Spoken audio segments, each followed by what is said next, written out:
and Director General, National Information Technology Development Agency, NITDA, Kashifu Inuwa Abdullahi, indicates that the approval was given following a memo written to the President by the Minister of Communications and Digital Economy, Professor Isa Ali Ibrahim, which requested the President's approval to lift the suspension following Twitter's agreement to fulfill all conditions which address legal registration of operations, taxation, and management of prohibited publications in line with Nigerian laws.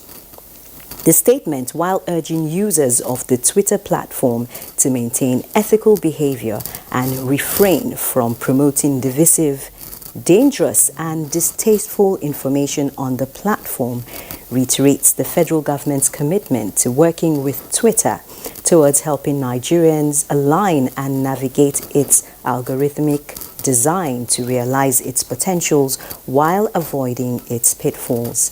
Now, joining me in the studio is a cybersecurity expert, IT consultant, Mr. Haniel Jafaru, who will tell us more about what the lifting of the suspension portends for Nigeria. You're welcome to News 24. Thank you. It's always a pleasure to be here. Nigerians can now use Twitter without VPN. So what does this portend for the social media space in the country? Well, it means you now have to, you don't need to access Twitter from another country's IP.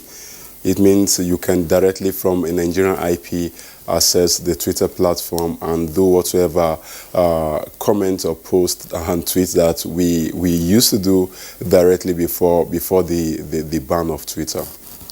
So it's invariably just gives us direct access to Twitter and all Twitter services, and that includes both their business angles and also the social media perspective. And speaking of business, what impact will it now have on local businesses or the business community at large? Beyond just Twitter, beyond just a social platform, it's also a platform where people use to acquire clients for businesses. They use it to use Twitter to get clients. For some persons, it's even a direct source of income. So the lifting now would mean that they would have their source of income. Their source of income has been restored, and it means clients can, businesses can also get their clients directly from Twitter. So it's a good one for the business community at large. So what can be done to prevent any such happenings in future? Well, you know, this social media issue, as it regards to fake news, there are so many things that needs to be done in this regard. Only that we have always shy away from the possibility of implementing some of these policies. Some of the policies needs to be very strict, not as regard assessing social media, but as regard knowing who is actually posting what. So monitoring the social media can be a way, but we will have to distinguish between privacy and monitoring the social media, because that's where that's a challenge that we have generally, not being able to distinguish when we are breaking into someone else's privacy. So if if the government can effectively monitor social media without invading privacy, I think it's going to go a long way in ensuring that this does not repeat itself. Because one of the major concerns that the government raised was the fact that Twitter was not so concerned with the unity of Nigeria. It's helping Nigeria. It's facilitating helping Nigerians to carry out some things that are against the Constitution of the Federal Republic of Nigeria. But with this now, I think it's a good way. It's a good way to key into to bring other social media giants into the table or onto the table and discuss on the best way to resolve this once and for all, instead of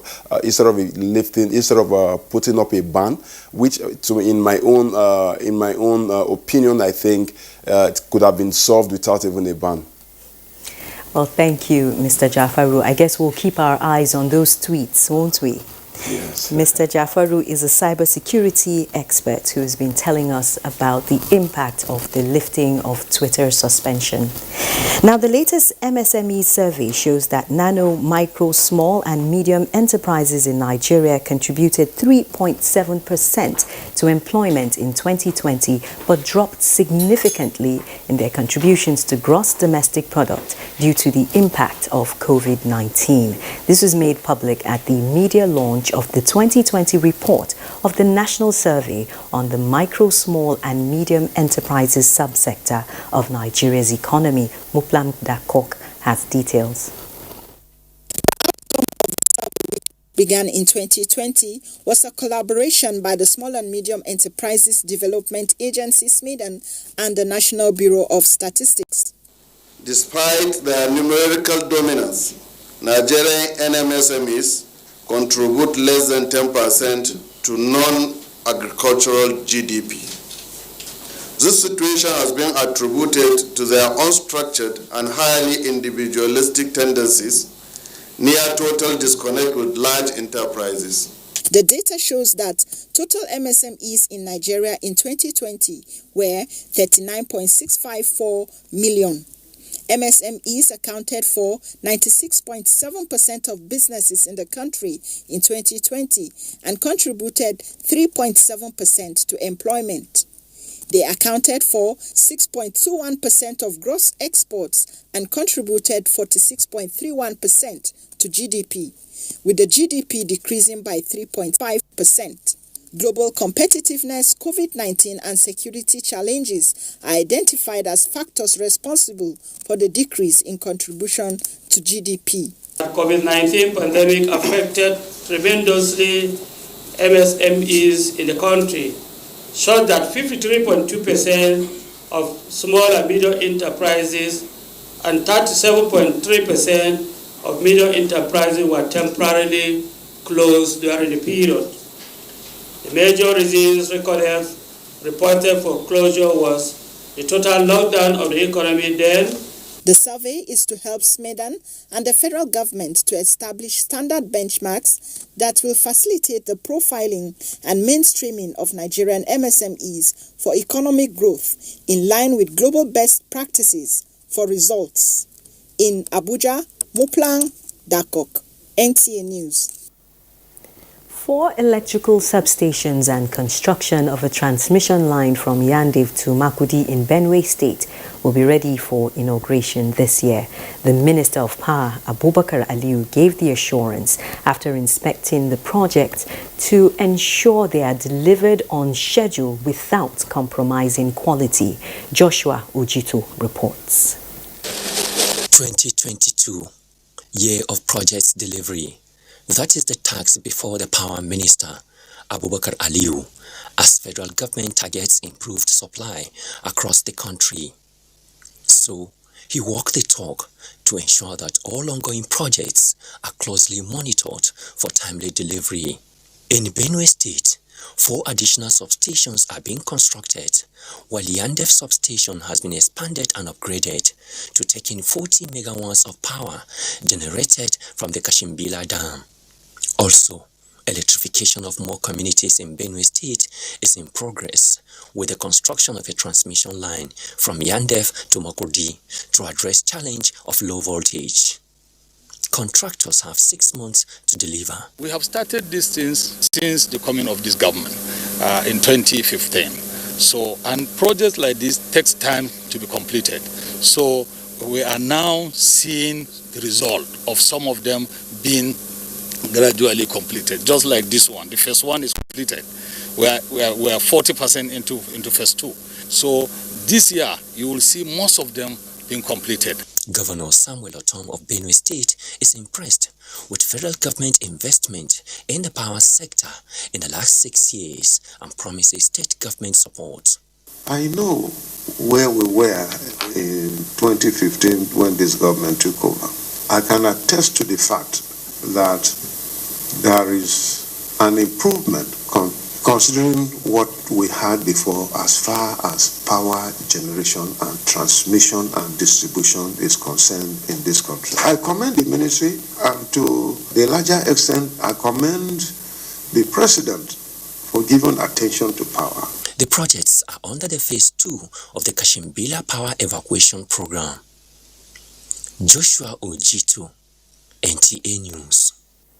3 persons have been confirmed dead following the collapse of a story building housing a church at Okpanam near Asaba, the Delta State capital. Thelma Eliogu reports that two of the deceased are children. 18 persons were rescued from the collapsed building. 4 have been treated and discharged. The building under renovation collapsed during an evening service around 5:30, trapping many worshippers, including children. It took the combined effort of officers from SEMA, Red Cross, Fire Service, Ministry of Health, Nigerian Police, and good-spirited Nigerians to rescue the victims.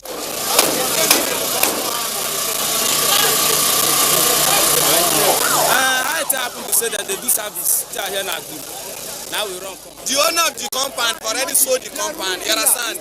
Then now 1 week now don't tell the church people say make them come out. They never come out in our house now. House your people never come out. They don't innovate time. House no get pillar again. Then they do church inside. We are here. We call the engineer. We call the landlord, former landlord, the new landlord.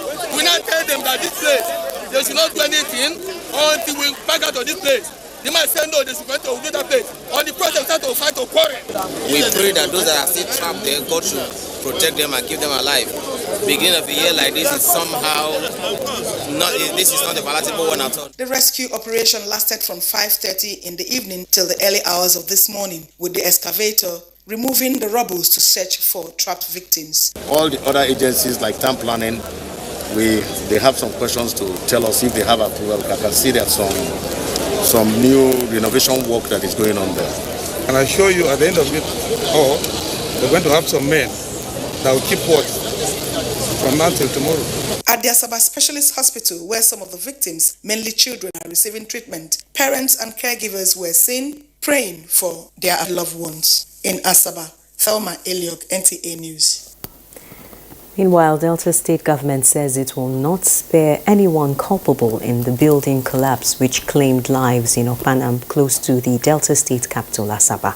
The state deputy governor, Deacon Kingsley Otuaru, who inspected the scene of the disaster, said a panel of inquiry will be set up to determine the remote cause of the tragic incident. Austin Edemodu reports.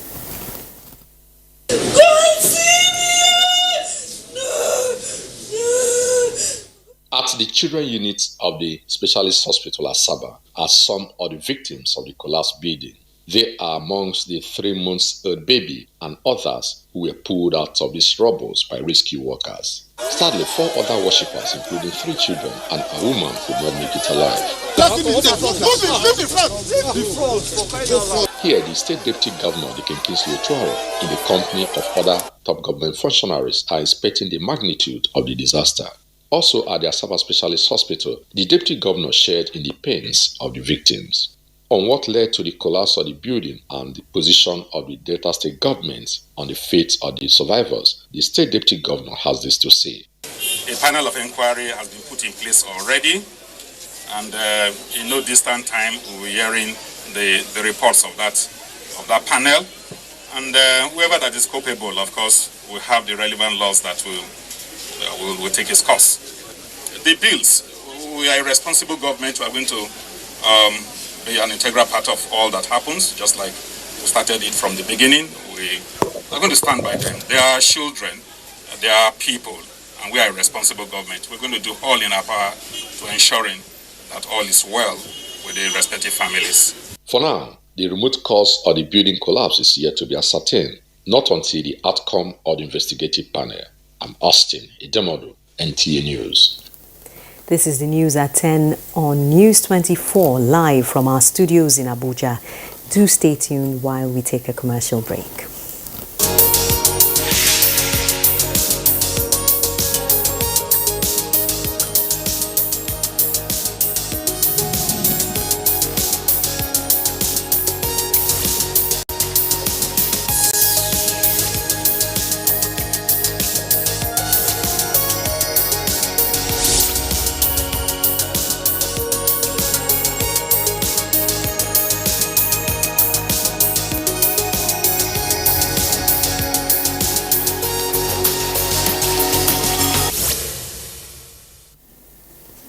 World Bank projects Nigeria's economy to grow by 2.5% in 2022. Let's join Kunle Adeyeye for details.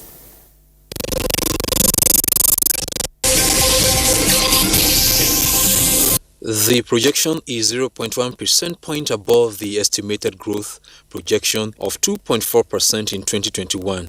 The new report, titled Global Economic Prospects, the World Bank said elevated commodity prices are expected to support near-term recovery across the sub-Saharan Africa region, with higher oil prices and the gradual easing of OPEC Plus production cuts benefiting Nigeria and Angola. Growth in the sub-Saharan Africa is projected to firm slightly during the forecast horizon to 3.6% in 2022 and 3.8% in 2023.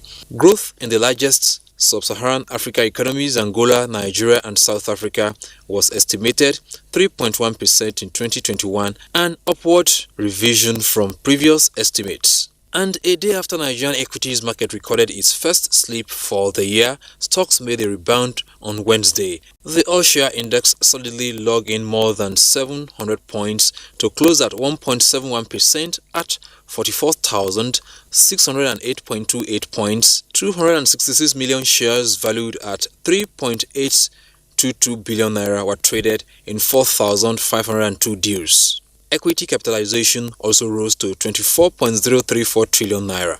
With business news, I'm Kunle Adeyeye.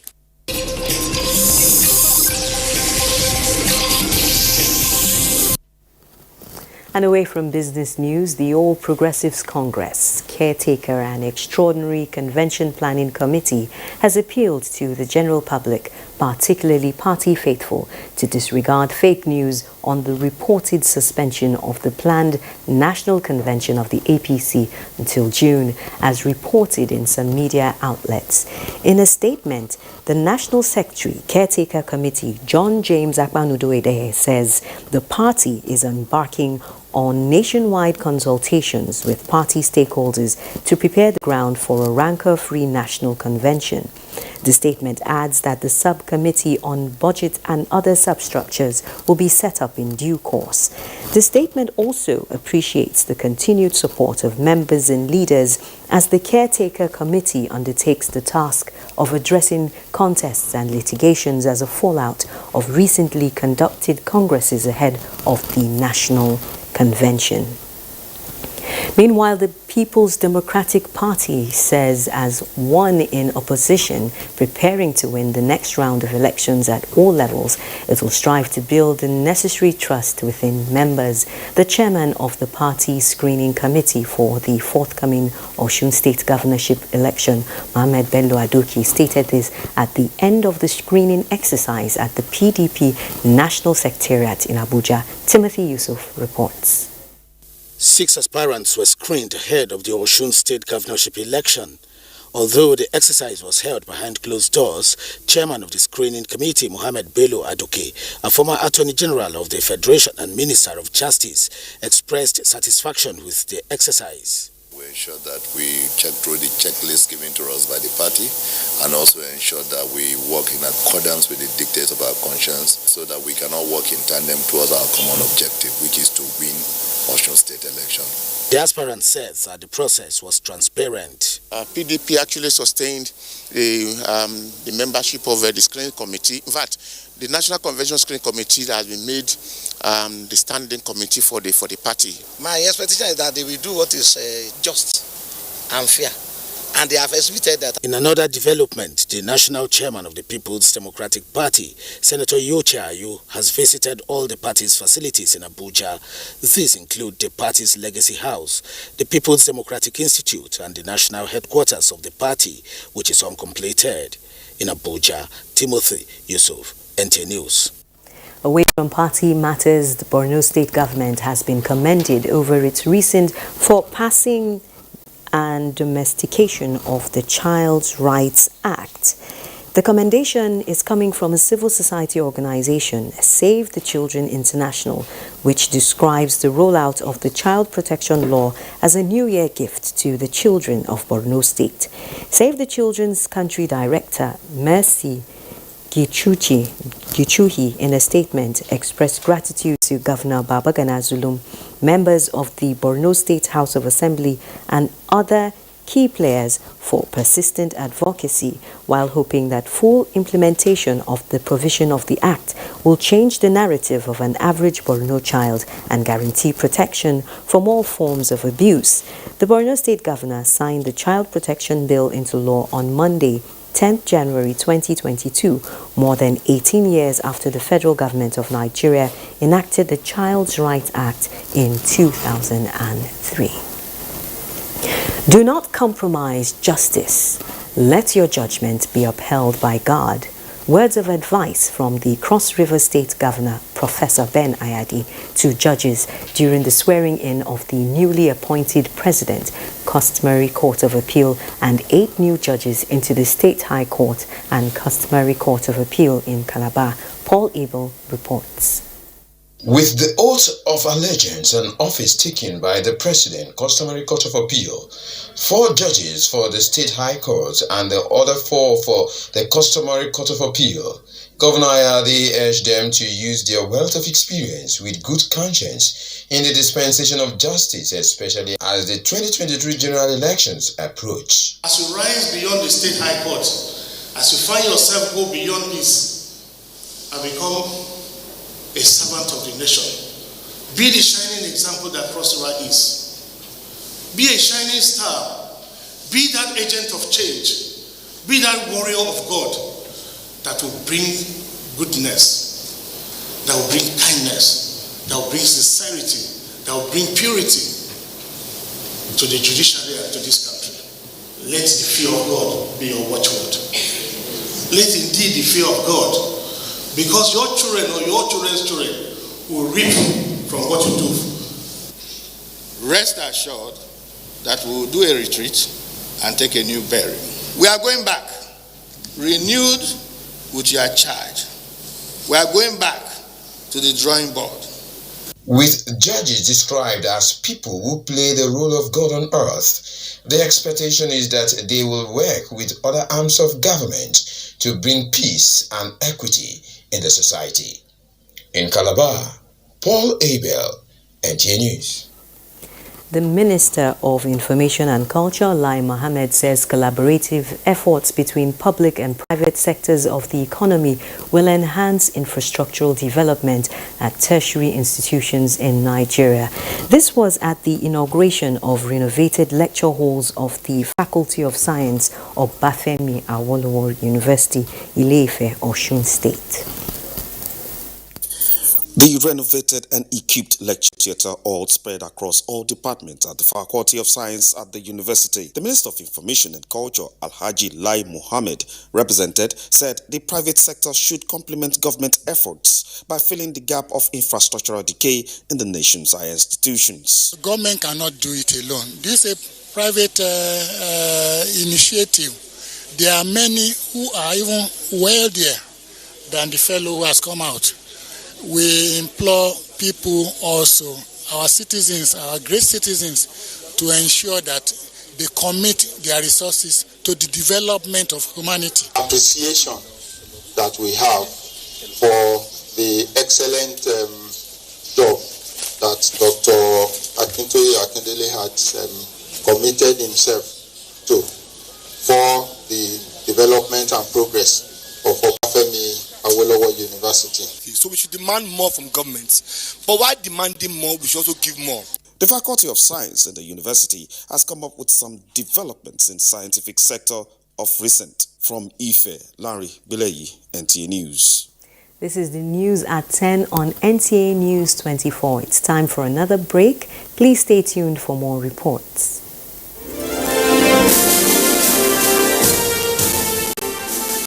Advertising your goods and services on the right channel gives you an edge over your competitors. NTA News 24 has all the platforms for your target audience. The station is on DSTV channel 419, GoTV channel 46, StarTimes channel 101, and Free TV channel 703. With our digital format and wide range, we can reach your customers in next to no time. We are eager to promote your business, goods and services. So, partner with us for a very rewarding business experience. For more information, please call or visit.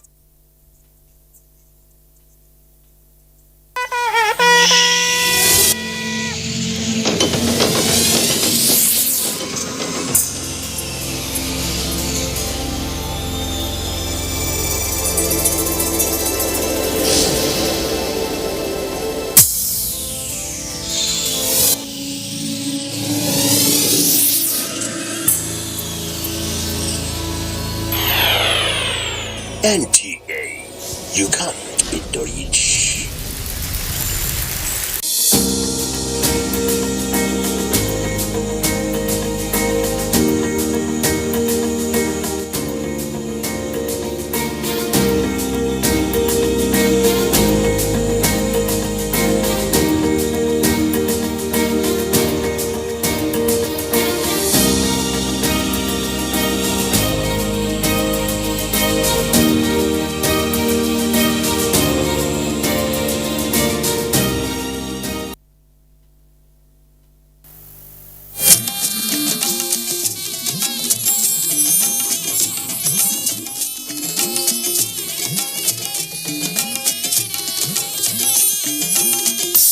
This is the network service of the NTA.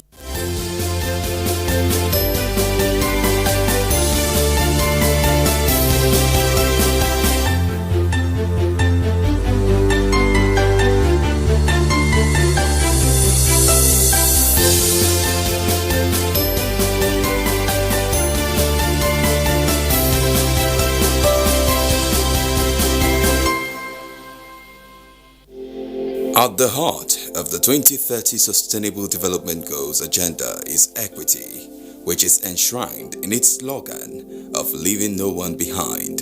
Countries such as Nigeria, in pledging to the SDGs, have committed to the actualization of this vision. Goal 3 of the SDGs focuses on ensuring healthy lives for all at all ages, placing equity as a central issue in health towards ensuring easy access to affordable healthcare as a way of bringing some level of balance, especially among the poor population.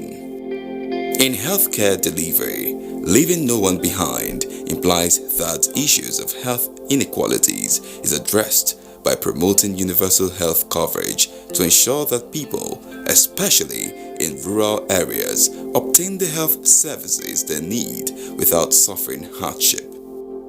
It also includes health protection, promotion, prevention, treatment, rehabilitation, and palliation. It is in line with this commitment that the federal government of Nigeria, through the Office of the Senior Special Assistant to the President on Sustainable Development Goals, or SAP SDGs, has once again delivered a 120-bed mother and child care hospital in Ayakorin, Asa local government area of Kwara State. Equipped with state-of-the-art facilities, which includes operating theaters, recovery rooms, private and general wards, scanning room, consultation rooms and laboratory, ultrascan machine, vacuum extractor delivery set, and emergency cart with full complements. The 120-bed mother and child care hospital, named after the First Lady of Nigeria, Hajia Dr. Mrs. Aisha Muhammadu Buhari, is one of the over 25 of such advanced medical facilities being established across the country. Speaking at the event, which was well attended by top government functionaries, traditional rulers, and other stakeholders, Kwara State Governor Abdurrahman Abdurrazak, in his response, expressed his sincere appreciation to President Muhammadu Buhari and Office of the Senior Special Assistant to the President on Sustainable Development Goals, or SAP SDGs, for the hospital project. He also reiterated the commitment of his government to the achievement of SDGs and on human development. I commend my sister, the Senior Special Assistant to the President on Sustainable Development Goals, Excellency Princess Adejeke Orelope Adefulere, for supporting the Kwara State government in various interventions in the past and ongoing. This includes the donation of face masks, ICU beds, and other COVID-19 pandemic-related material. I implore the Office of SSA Special Duty to continue to support Kwara State as she's doing all over the nation. Senior Special Assistant to the President on Sustainable Development Goals, Her Excellency Princess Adejoke Orelokpe Adefolire, in her remarks at the commissioning and handover ceremony of the facility, noted that the project is a strategic intervention directly linked to the achievement of SDG 3 on quality health and well-being of all, as well as other cross-cutting SDGs. The SSAP asserted that the OSAP SDGs is committed to prioritizing key interventions with multiplier effects on multi-dimensional poverty, such as basic healthcare and education provision, in line with President Muhammadu Buhari's promise to lift 100 million Nigerians out of poverty in 10 years.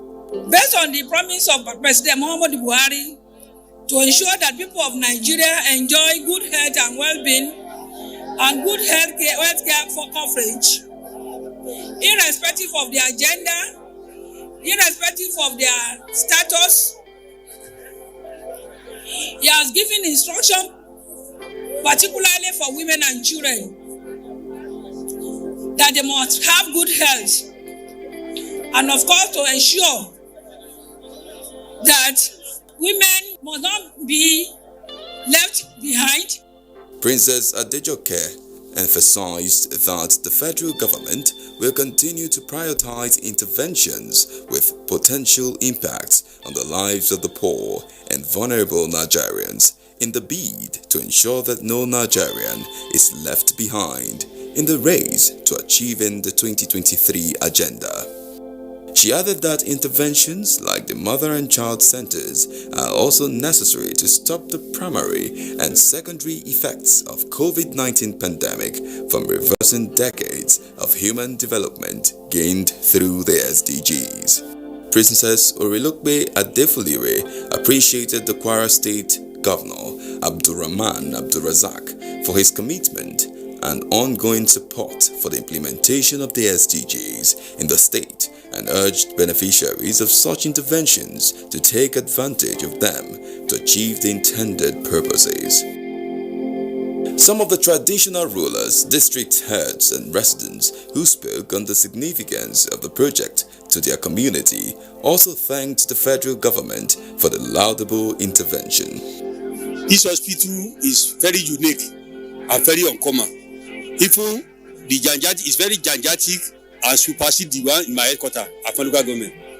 But I know everybody is under us. We have to thank the governor, the special assistant, for bringing this project to our domain for the second time, because it will assist our women and the small children. Instead of transporting them to Afan or going to Ilorin or OKOE, the attention will be given to them here, and this will reduce rate of maternal mortality within our local government.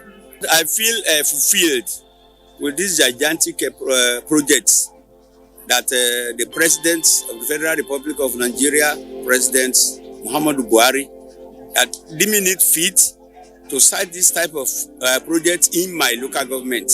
In fact, I feel fulfilled. And in fact, the benefit of the edifice to my people cannot be emphasized. As the Nigerian federal government continues to mobilize efforts both at the national and sub-national levels towards the implementation and actualization of the Sustainable Development Goals in Nigeria, with an unwavering commitment to leaving no one behind, one crucial tool that will ensure inclusiveness for better planning and execution of the SDGs for the benefit of all Nigerians is accurate and adequate data.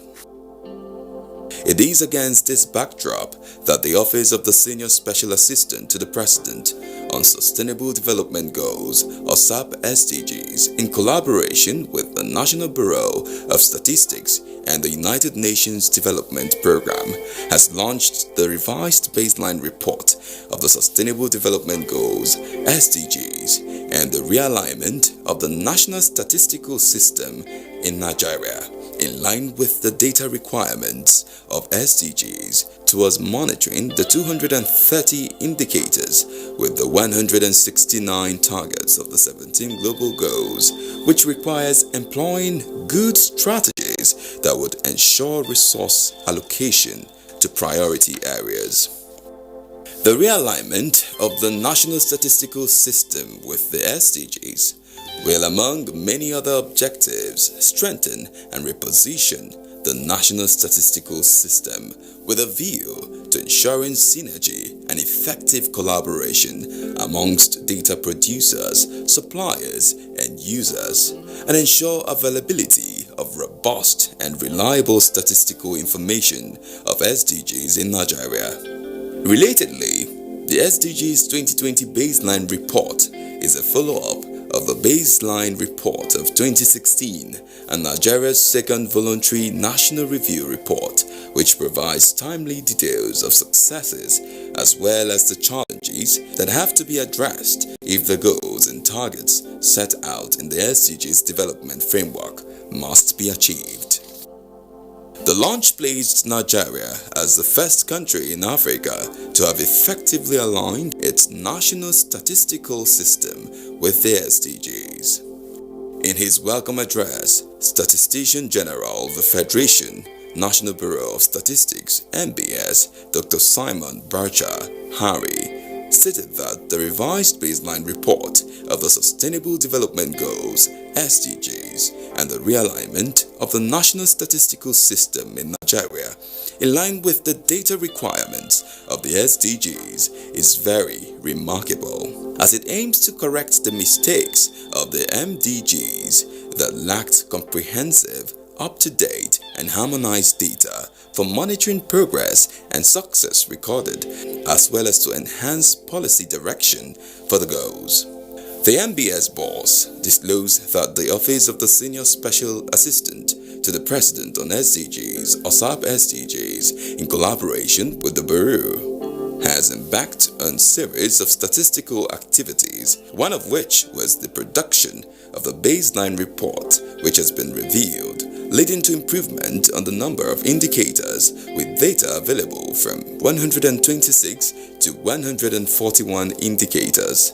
From the experience of the implementation of the Millennium Development Goals in Nigeria, clearly points to critical challenges posed by the lack of comprehensive, up-to-date, and harmonized data for monitoring progress and indeed successes recorded for some of the targets and indicators, as well as effective sensitization and training of officers that will have driven the process to a desired status.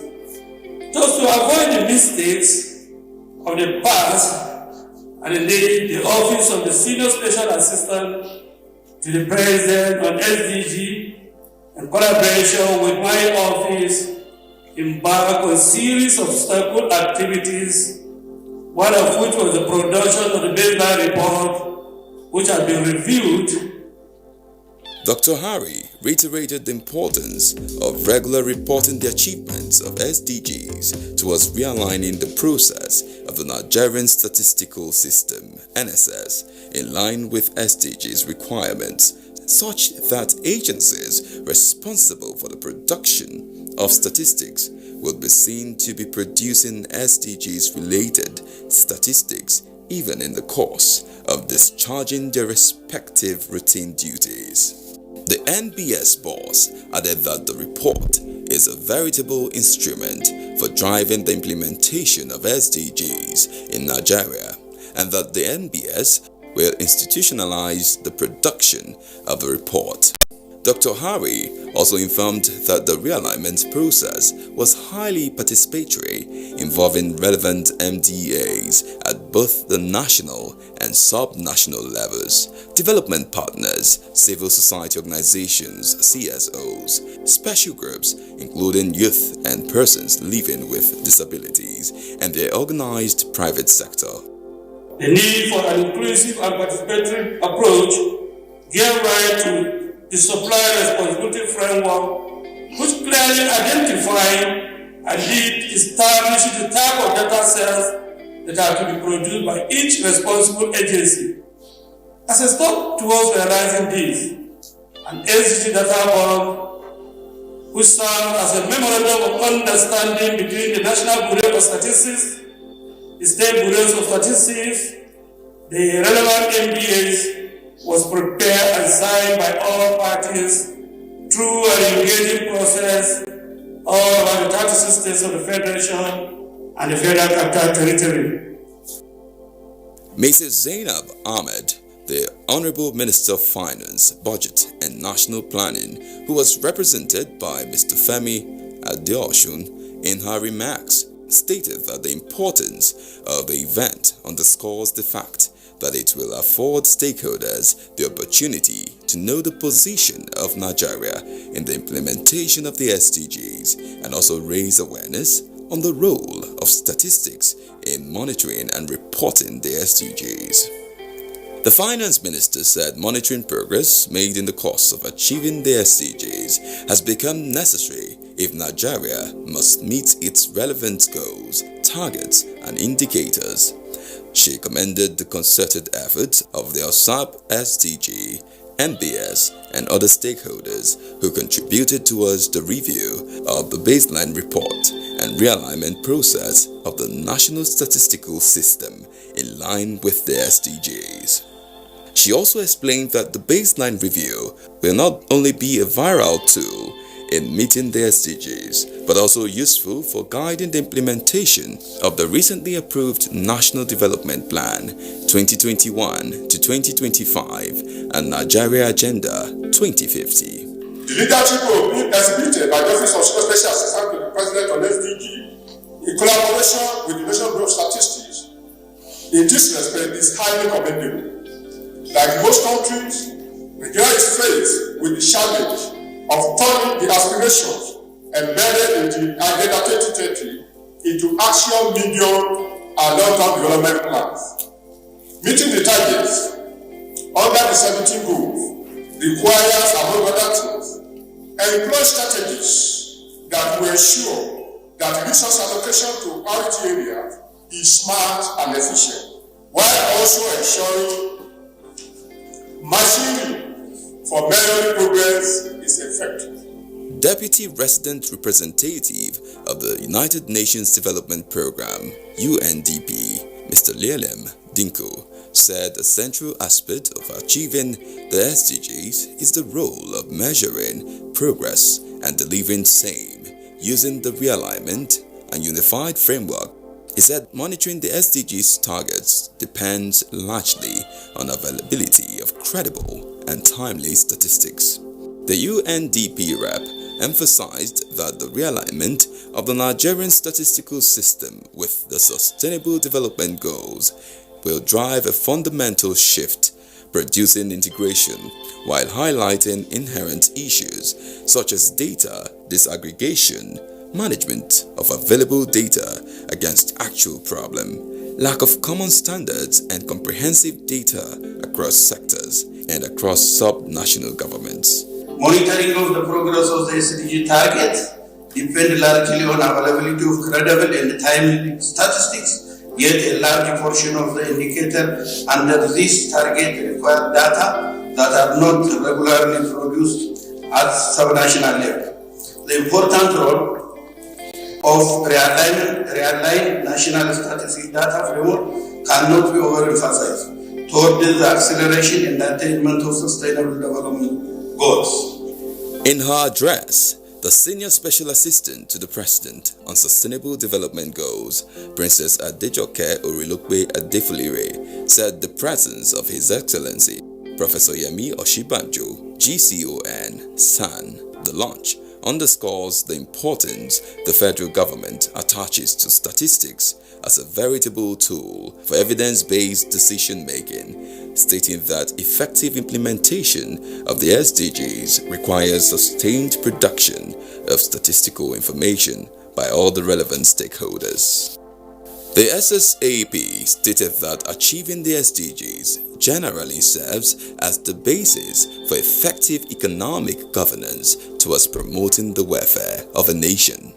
She added that the attainment of the ambitious 2030 Agenda for Sustainable Development promises a better quality of life for all, especially in Nigeria, where poverty remains a source of great concern. She, however, explained that achieving the implementation of SDGs in Nigeria would require an all-inclusive in the whole of society approach so that no one is left behind.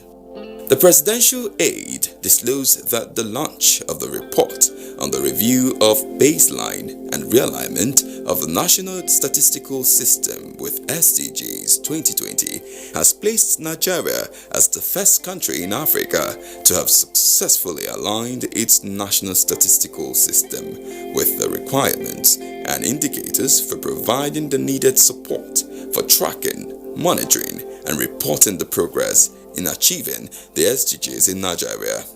In a similar feat, Princess Adejoke also revealed that with the technical and financial support of UNICEF, Nigeria has also emerged as the first country in the Global South to have successfully conducted independent evaluation of two priority SDGs, SDG 3 on qualitative health and well-being and SDG 4 on qualitative and inclusive education for all. Prioritized based on Nigeria's development priorities as embedded in the Economic Recovery and Growth Plan ERGP 2017 to 2020. She also assured that the federal government will continue to create an enabling environment for the production of statistics required for tracking and monitoring the implementation of SDGs in Nigeria. With the technical and financial support of UNICEF, Nigeria is the first country, again in the Global South, to successfully conduct independent evaluation of two priority SDGs. SDG goal number 3, qualitative health and well-being, and SDG goal number 4, qualitative and inclusive education for all. We are the first to have done independent evaluation from the Global South. If you know the country that constituted the Global South, you will be amazed. Or we congratulate Nigeria for all.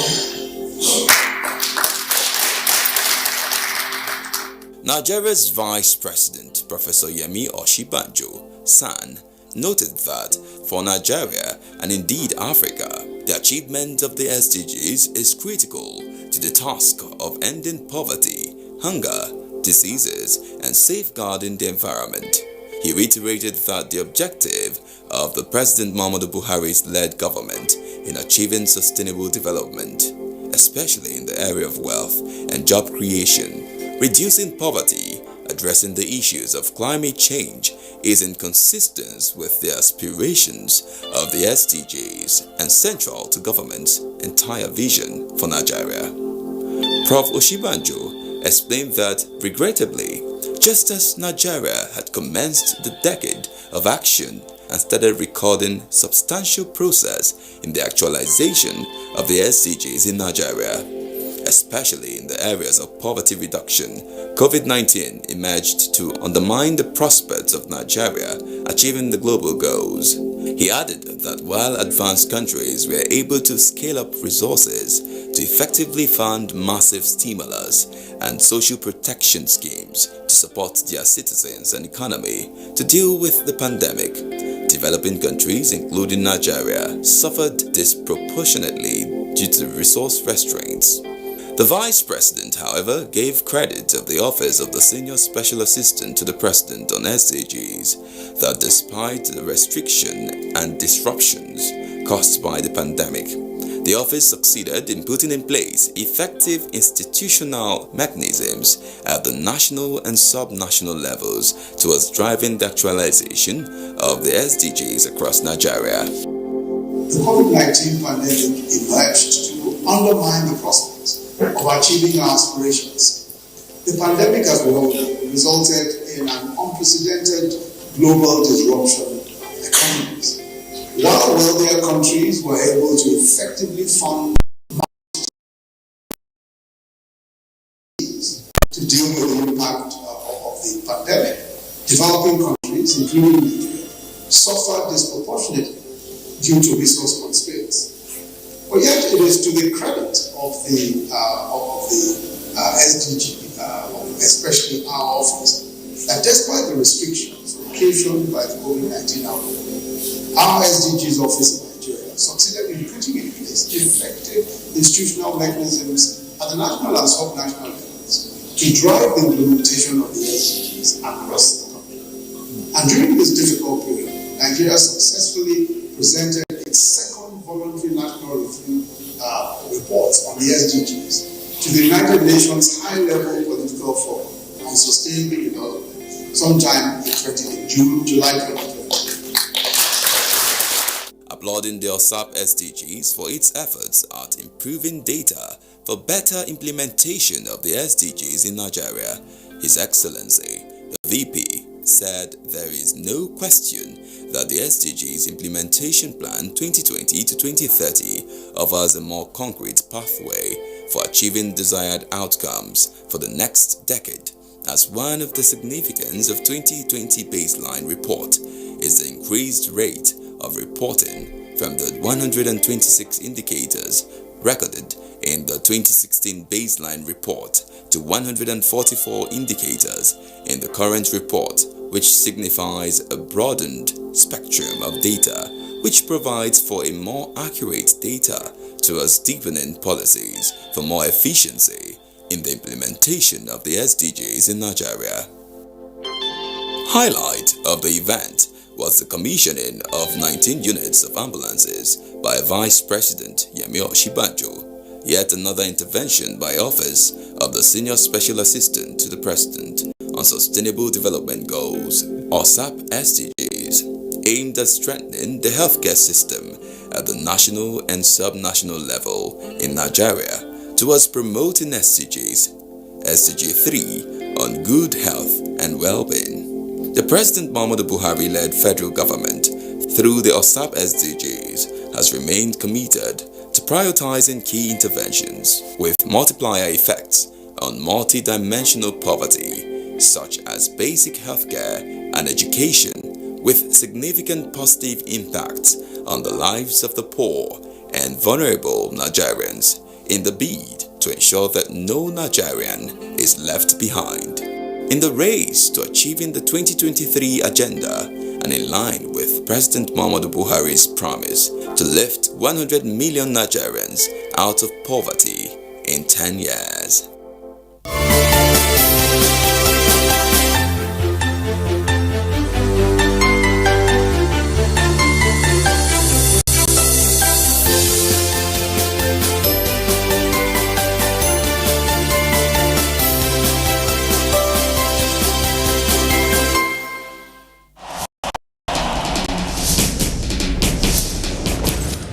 Issues in the sports sector remain one of the most debated among Nigerians due to the passion, followership, government involvement, impact on Nigeria's external image and our national life in the sports parliament. The NTA offers Nigerians deep views on issues with experts in the sports sector, offering in-depth analysis, hindsight, insight and foresight towards elevating Nigerian sports to the zenith on the floor of the sports parliament.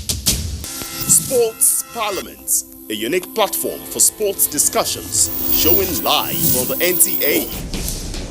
Keep a date with the parliamentarians. Your eyes have it.